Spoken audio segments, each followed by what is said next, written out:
गठबंधन के सभी सम्मानित नेतागण, मेरे प्रिय साथियों, प्रिंट एवं इलेक्ट्रॉनिक मीडिया से जुड़े पत्रकार मित्रों, छायाकार बंधुओं और इस कार्यक्रम में उपस्थित बहनों एवं भाइयों, इस धूप को बर्दाश्त करते हुए इस चुनावी सभा में आप सब लोग उपस्थित हुए हैं। इसके लिए मैं आप सब लोगों का सब लोगों को हृदय से धन्यवाद देता हूं और आपका मैं अभिनंदन करता हूं। इस स्थान पर अनेकों बार आने का मुझको मौका मिला है और आज फिर आपके बीच में हम आए हैं आपसे ये अनुरोध करने के लिए कि भाई शशिकांत कुमार शशि जी को भारी मतों से जिताइएगा। तीर छाप के बगल का बटन दबा करके इनको विजयी बनाइएगा और फिर केंद्र में बिहार के हित, फिर राज्य में बिहार के हित में काम करने वाली सरकार को बनाइएगा।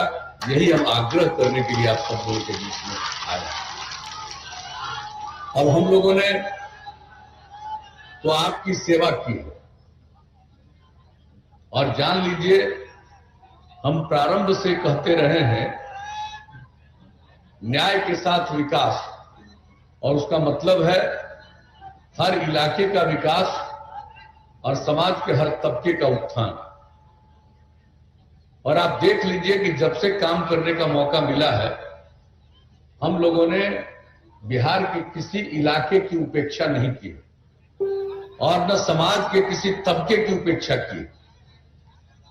और उसके अलावे जो किनारे पर थे, हाशिए पर थे, उनको मुख्य धारा से जोड़ने के लिए हम लोगों ने विशेष पहल की। महिलाओं के उत्थान के लिए, महादलित, दलित, आदिवासियों के उत्थान के लिए, अति पिछड़े वर्ग के उत्थान के लिए, अल्पसंख्यक समुदाय के उत्थान के लिए हम लोगों ने एक नहीं अनेक काम किया है, ताकि समाज का कोई तबका उपेक्षित नहीं रहे।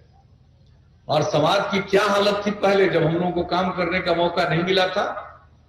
जो कुछ लोग थे जिनको कितना दिन तक काम करने का मौका मिला और समाज के लिए क्या किया, समाज के उत्थान के लिए कोई काम नहीं किया। अपराध की कितनी घटनाएं घटती थी, नरसंहार कितना होता था, डर के मारे लोग शाम के बाद घर से नहीं निकल पाते थे, आने जाने के लिए सड़कों की स्थिति नहीं थी ठीक। तो ये सब हालत था, कोई पढ़ाई नहीं, इलाज नहीं। और आप जान लीजिए एक बात, स्वास्थ्य के बारे में हम कह देना चाहते हैं, जो प्राथमिक स्वास्थ्य केंद्र है, जो हमने सर्वेक्षण कराया तो यही पता चला कि एक महीने में एक प्राथमिक स्वास्थ्य केंद्र में 39 मरीज जाते हैं। बताइए, सोचिए जरा, 39 मरीज एक महीने, मतलब रोज एक दिन, किसी दिन 2 दिन। यह हालत था सरकारी अस्पताल का।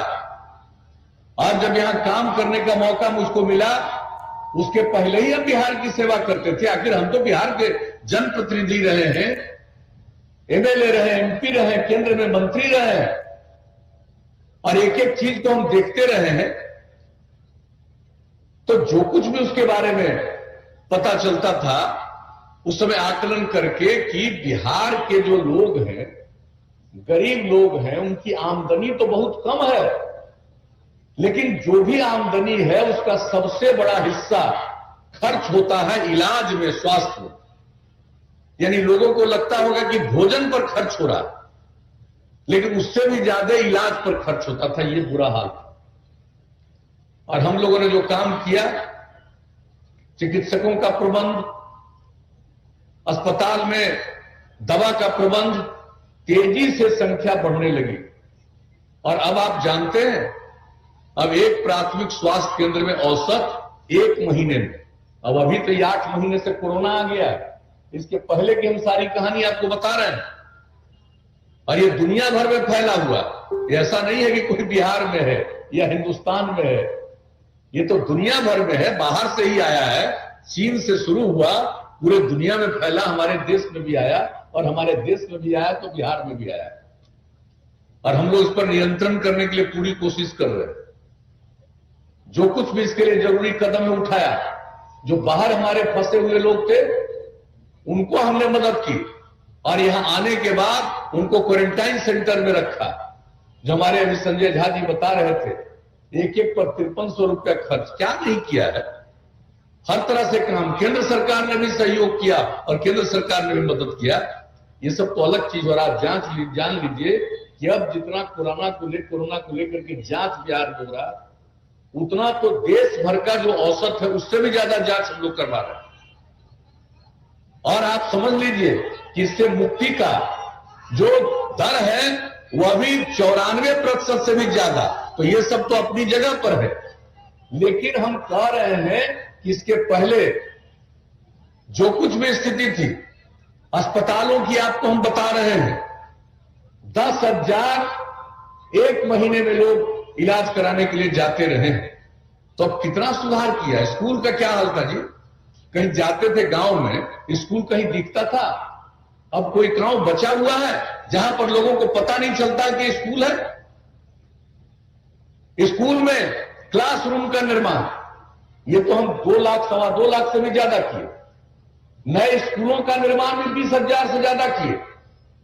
और अब बच्चियों को पढ़ने की सुविधा वहां हुई। कितने बड़े पैमाने पर शिक्षकों की बहाली की हमने, 4 लाख थोड़ा सा कम शिक्षकों की बहाली कराई, नीचे से लेकर के ऊपर तक एक एक काम करवाया हम लोगों ने। कौन थे जो स्कूलों के बाहर रह जाते थे, 5वां क्लास तक के स्कूलों से बाहर रहते थे, और उसका हमने पता किया तो सबसे ज्यादा स्कूलों से बाहर रहने वाले या तो महादलित थे या अल्पसंख्यक समुदाय के लोग थे। तो हम लोगों ने टोला सेवक और तालीमी मरकज स्वयंसेवक के माध्यम से 30,000 लोगों को रख के बाहर पढ़ा करके स्कूल तक पहुंचाना शुरू किया।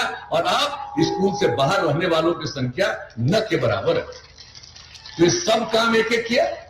लड़कियां कितना कम पढ़ती थी, गरीबी के कारण लोग बेटियों को मिडिल स्कूल में भेज नहीं पाते थे 6ठे क्लास में, क्योंकि उसके लिए कपड़े की जरूरत थी और देने की स्थिति में नहीं थे। जब हम लोगों को मौका मिला तो हमने पोशाक योजना शुरू किया और ये सोचा कि 8वीं तक सिर्फ पढ़ाएंगे, इसको आगे पढ़ाएंगे, कम से कम मैट्रिक तक पढ़ाएंगे। और जब पता किया कि 9वीं क्लास में पूरे बिहार में कितनी लड़कियां पढ़ रही हैं, इतना बड़ा राज्य, इतनी बड़ी आबादी, 1,70,000 से भी कम लड़की थी 9वीं क्लास में। और उसका साइकिल योजना बाद में तो लड़कों के लिए हमने शुरू कर दिया, और पोशाक योजना 1 क्लास से लेकर 12वीं क्लास तक। और आप जान लीजिए अब लड़कियों की संख्या भी लड़कों के बराबर हो गई। और इस बार जो मिडिल स्कूल की परीक्षा थी उसमें लड़कियों की संख्या थोड़ा लड़कों से भी ज्यादा हो गई। तो एक एक काम आप बताइए, क्या आरक्षण दिया हमने पंचायती राज संस्थाओं में, नगर निकायों में महिलाओं को 50% आरक्षण, अनुसूचित जाति को 16%, अनुसूचित जनजाति 1%, और अति पिछड़े वर्ग को कोई पूछता नहीं था 20% का आरक्षण। अब कितने जनप्रतिनिधि 3 बार से बने हैं, समाज में कितनी इज्जत बढ़ी है। और ये लोग राज कर रहे थे लेकिन देखते नहीं थे। इन गरीब लोगों के कंधे पर रखकर लोग बंदूक चलाते थे। और जो हम लोगों ने काम करना शुरू किया, अब कोई अपना कंधा देने को तैयार नहीं है। तो समाज में अपराध को भी नियंत्रण करने में कितना हम लोगों ने काम किया, हमेशा मेहनत करके एक एक काम किया। और आपको हम बता देते हैं कि अब ऐसा तो कोई कह ही नहीं सकता है, कुछ आदमी तो गड़बड़ सोच वाला होता ही है, बायां दायां इधर उधर करता रहेगा। लेकिन इन सब चीजों के बावजूद अब जान लीजिए अपराध के मामले में ये पूरे देश का आंकड़ा प्रकाशित होता हर साल। जो सबसे हाल का आंकड़ा प्रकाशित हुआ है उसके मुताबिक बिहार अपराध के मामले में 23वें नंबर पर चला गया है। राज्य की आमदनी बढ़ गई 12.8% के दर से। हर साल लोगों के आय में वृद्धि हुई, हर साल 10.5% के दर से। तो कोई काम हम लोगों ने छोड़ा? कितना सड़कों का निर्माण कराया, पुल पुलिया का निर्माण कराया, एक एक चीज हम लोगों ने सोच लिया और हर बार बिहार को विकास के रास्ते पर लेते चले गए। आप लोगों ने काम करने का मौका दिया और इस बार जो काम कर रहे हैं तो हम लोगों ने क्या कहा और आगे बढ़ाते हुए क्या सोचा हम लोगों ने। अभी आप एक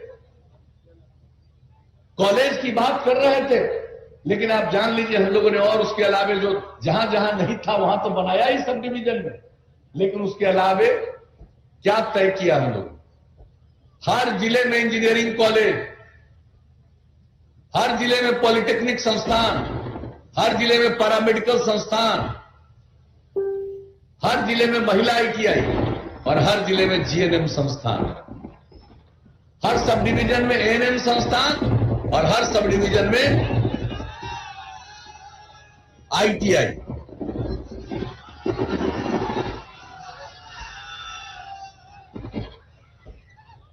हर सब डिवीजन में, और इतने बड़े पैमाने पर यह सारा काम हम लोगों ने करवाया है। और आप बेगूसराय जिले की बात करते हैं, इंजीनियरिंग कॉलेज, क्या मेडिकल कॉलेज के बारे में भी तय हो गया।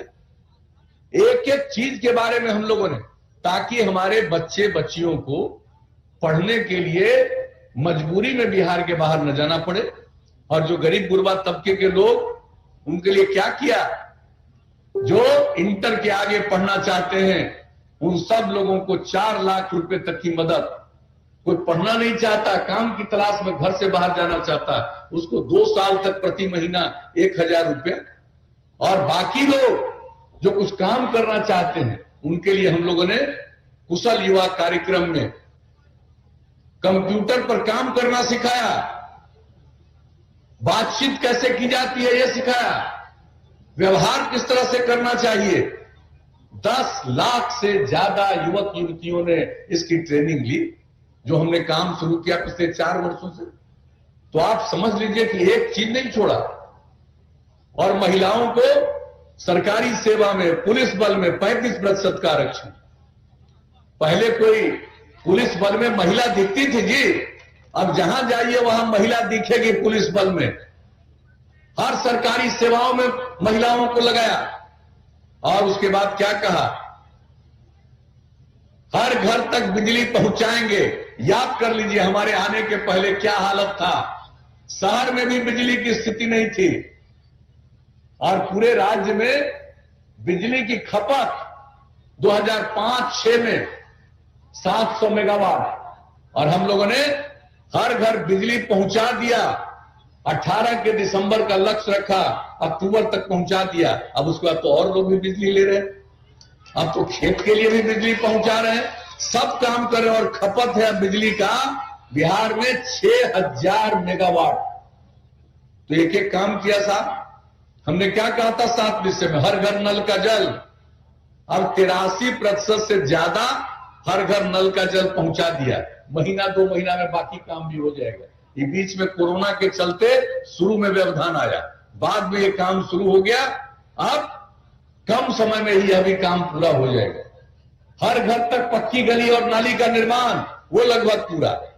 पूरे देश में शौचालय का निर्माण, बिहार में भी शौचालय के निर्माण की योजना बनी और लगभग ये काम पूरा हो गया। तो आप बताइए, जो कहते रहे हैं हमको उस काम को करने में दिलचस्पी है, किसी इलाके की उपेक्षा नहीं, सब इलाके के विकास के लिए हम लोगों ने काम किया, समाज के सब तबके के उत्थान के लिए काम किया। तो हमारा काम है लोगों की सेवा करना, लोगों के लिए अपने परिवार के बारे में काम करना। और मेरे लिए पूरा बिहार एक परिवार है और पूरे बिहार की सेवा करना ही हमारा धर्म है। इसलिए अब तक जो काम किया, अगर आपको लगता है कि हम सचमुच काम किए हैं तो आप एनडीए को जिताइए। और आप जान लीजिए, इसके आगे अगर काम करने का मौका मिला तो आप अच्छी तरह जान लीजिए, अब नई टेक्नोलॉजी जो आ रही है इसको ध्यान में रखते हुए हम उसकी ट्रेनिंग भी तो देंगे। चाहे वो जो भी संस्थान है पॉलिटेक्निक और आईटीआई, उसमें तो होगा ही, लेकिन जैसे हम लोगों ने कुशल युवा कार्यक्रम में कंप्यूटर पर काम करना सिखाया, हम लोग इसी तरह से जो नई तकनीक है उसको सिखाएंगे। हर जिला में मेगा स्किल सेंटर बनाएंगे ताकि सबको नई टेक्नोलॉजी के बारे में प्रशिक्षण हो जाए, वो काम कर सके, ज्यादा बेहतर काम कर सके, उसकी आमदनी बढ़ सके, कहीं दूसरे जगह जाने के लिए वो मजबूर न हो सके। तो ये सब काम तो हम लोग कराएंगे। और एक बात जान लीजिए कि अब हर घर हम बिजली पहुंचा दिए। अब आगे अगली बार मौका दीजिएगा तो हर गांव में तो पहुंचा ही दिया, लेकिन अब इसके बाद हम लोग आप सब लोगों को बीच में हर गांव के अंदर सोलर स्ट्रीट लाइट लगवाएंगे। यानी रात में अपना बिजली बंद कर दीजिए, पूरा गांव रोशनी से भरा रहेगा। ये राज्य सरकार अपनी तरफ से करेगी। और एक बात और जान लीजिए, अगली बार मौका दीजिएगा तो हर खेत तक सिंचाई का पानी हम लोग पहुंचवा देंगे। हर प्रकार से एक एक चीज के लिए हम लोग ये सब काम करेंगे। और गांव में और शहर में इतना काम किया है ना, अब उसके साफ सफाई पर ध्यान। ऐसा नहीं हो कि हर चीज गंदा हो जाए, उसके साफ सफाई के लिए विशेष पहल करके सब चीज को साफ रखेंगे। और जानते हैं पर्यावरण के लिए जो हम काम कर रहे हैं, जल जीवन हरियाली अभियान, और कितना बड़ा काम शुरू कर दिया गया, हर क्षेत्र में काम शुरू किया गया। इसलिए पर्यावरण के संरक्षण के लिए हम लोग गांव हो या शहर, सबके साफ सफाई पर पूरे तौर पर हम लोग ध्यान देंगे। और एक बार जान लीजिए, सड़क तो गांव तक बना दिया लगभग, अब इसके बाद मौका दीजिएगा तो और जो जरूरी सड़क गांव गांव को जोड़ते हुए बड़े सड़कों तक पहुंचने के लिए या महत्वपूर्ण शहरों तक पहुंचने के लिए जो जरूरी है वैसी सड़कों का भी निर्माण करवाएंगे हम लोग। और शहर और बाजार में बाईपास बनवा देंगे ताकि किसी को दिक्कत न हो। और जहां बाईपास का जमीन नहीं मिलेगा वहां पर हम लोग फ्लाईओवर बनवा देंगे, ऊपर से और बनवा देंगे रोड। तो एक एक तरह से हम लोग ये सब काम करेंगे और स्वास्थ्य पर और ध्यान देंगे। और इसके अलावे जो पशुपालन करते हैं, पशुओं के स्वास्थ्य पर ध्यान देंगे। गांव गांव तक नई टेक्नोलॉजी को पहुंचा देंगे। 8 से 10 पंचायत में पशु चिकित्सालय बनाएंगे। अगर किसी का जानवर भी बीमार है तुरंत वो खबर देगा, चिकित्सक देखेंगे और जो भी दवा की जरूरत है राज्य सरकार देगी। तो मनुष्य के साथ साथ पशुओं के लिए भी हम लोग काम करेंगे। तो काम दीजिएगा तो हम तो भाई काम करेंगे। सबका अवसर बढ़ रहा, जिसको न काम करने का अनुभव है न काम करने का ज्ञान है, अनाप शनाप बोलता रहेगा, कुछ से कुछ भड़काने के लिए बोलता रहेगा। हमको उस पर कुछ नहीं कहना है। और आजकल मेरे ऊपर न जाने क्या क्या बोलता रहता है, हमको उसकी कोई चिंता नहीं। हम जानते हैं हम ही पर कुछ बोलेगा तभी उसको पब्लिसिटी मिलती है। तो अपने प्रचार के लिए जो बोलना है बोलो, खूब प्रचारित होते रहो, लेकिन कभी काम का अनुभव है, कोई काम का तजुर्बा है, कोई ज्ञान है, और किस प्रकार से एक एक चीज को देख करके हम आज तक चैन से बैठे हैं। चाहे केंद्र में काम करने का मौका मिला हो, जिस किसी भी विभाग में, या यहां पर काम करने का मौका मिला, तो हम तो वही सेवा करते हैं। जो आपको हम कह दिया, सेवा ही हमारा धर्म है। तो आप अगर चाहते हैं कि आपको और सेवा चाहिए और हर तबके के लिए, तो हम सबको कहेंगे कि हम लोगों ने किसी की उपेक्षा नहीं की है। सब लोग मिलकर के एकजुट होकर के, चारों तरफ से एकजुट होकर के, और 3 तारीख को मतदान है अगले महीने। उस दिन एक एक वोट अपना तीर छाप के बगल का बटन दबा करके हम लोगों के उम्मीदवार भाई